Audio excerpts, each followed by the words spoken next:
ਤੁਸੀਂ 2 ਪਹੀਆ ਅਤੇ 4 ਪਹੀਆ ਕਾਰ ਨੂੰ ਧੱਕਾ ਲਗਾਉਂਦੇ ਹੋਏ ਬਹੁਤ ਵੇਖਿਆ ਹੋਵੇਗਾ, ਪਰ ਤੁਸੀਂ ਸ਼ਾਇਦ ਹੀ ਕਦੇ ਕਿਸੇ ਜਹਾਜ਼ ਨੂੰ ਧੱਕਾ ਲਗਾਉਂਦੇ ਹੋਏ ਤਸਵੀਰਾਂ ਵੇਖੀਆਂ ਹੋਣਗੀਆਂ।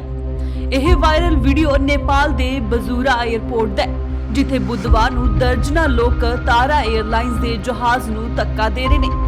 ਨੇਪਾਲ ਦੀ ਤਾਰਾ 에ਅਰਲਾਈਨਸ ਕੰਪਨੀ ਦਾ ਇਹ ਜਹਾਜ਼ ਬਾਜੂਰਾ ਹਵਾਈ ਅੱਡੇ ਤੇ ਸੁਰੱਖਿਅਤ ਉਤਰ ਗਿਆ, ਪਰ ਜਦੋਂ ਇਹ ਰਨਵੇ ਤੋਂ ਟੈਕਸੀਵੇ ਤੇ ਜਾ ਰਿਹਾ ਸੀ ਤਾਂ ਅਚਾਨਕ ਜਹਾਜ਼ ਦੇ ਲੈਂਡਿੰਗ ਗੇਅਰ ਦਾ ਟਾਇਰ ਫਟਣ ਦੀ ਆਵਾਜ਼ ਆਈ, ਜਿਸ ਕਾਰਨ ਰਨਵੇ ਤੇ ਰੋਕ ਲੱਗ ਗਈ। ਇੱਕ ਟਾਇਰ ਫਟ ਗਿਆ ਤੇ ਕੋਈ ਹੋਰ ਜਹਾਜ਼ ਉਦੋਂ ਤੱਕ ਲੈਂਡ ਨਹੀਂ ਕਰ ਸਕਦਾ ਸੀ ਜਦੋਂ ਤੱਕ ਜਹਾਜ਼ ਨੂੰ ਪਾਰਕਿੰਗ ਦੇ ਰਸਤੇ ਤੱਕ ਨਹੀਂ ਲਿਆਇਆ ਜਾਂਦਾ। ਇਸ ਦੌਰਾਨ ਇੱਕ ਹੋਰ ਜਹਾਜ਼ ਬਜ਼ੂਰਾ ਹਵਾਈ ਅੱਡੇ ਤੇ ਉਤਰਨ ਦੀ ਇਜਾਜ਼ਤ ਮੰਗ ਰਿਹਾ ਸੀ, ਪਰ ਰਨਵੇ ਬੰਦ ਹੋਣ ਕਾਰਨ ATC ਬਜ਼ੂਰਾ ਇਸ ਨੂੰ ਲੈਂਡ ਕਰਨ ਦੀ ਇਜਾਜ਼ਤ ਨਹੀਂ ਦੇ ਰਿਹਾ ਸੀ। ਛੋਟਾ ਜਹਾਜ਼ ਅਤੇ ਘੱਟ ਇੰਧਨ ਕਾਰਨ ਦੂਜਾ ਜਹਾਜ਼ ਜ਼ਿਆਦਾ ਦੇਰ ਤੱਕ ਅਸਮਾਨ 'ਚ ਨਹੀਂ ਚੱਲ ਸਕਿਆ। ਫਿਰ ਜਹਾਜ਼ ਨੂੰ ਪੂਰੀ ਤਰ੍ਹਾਂ ਖਾਲੀ ਕਰਨ ਤੋਂ ਬਾਅਦ ਉੱਥੇ ਮੌਜੂਦ ਕਰਮਚਾਰੀਆਂ ਤੇ ਯਾਤਰੀਆਂ ਨੇ ਮਿਲ ਕੇ ਤਾਰਾ 에ਅਰ ਦੇ ਜਹਾਜ਼ ਨੂੰ ਰਨਵੇ ਤੋਂ ਪਾਰਕਿੰਗ ਤੱਕ ਧੱਕਾ ਲਗਾਇਆ ਤਾਂ ਜੋ ਦੂਜੇ ਜਹਾਜ਼ ਨੂੰ ਉੱਥੇ ਉਤਾਰਿਆ ਜਾ ਸਕੇ।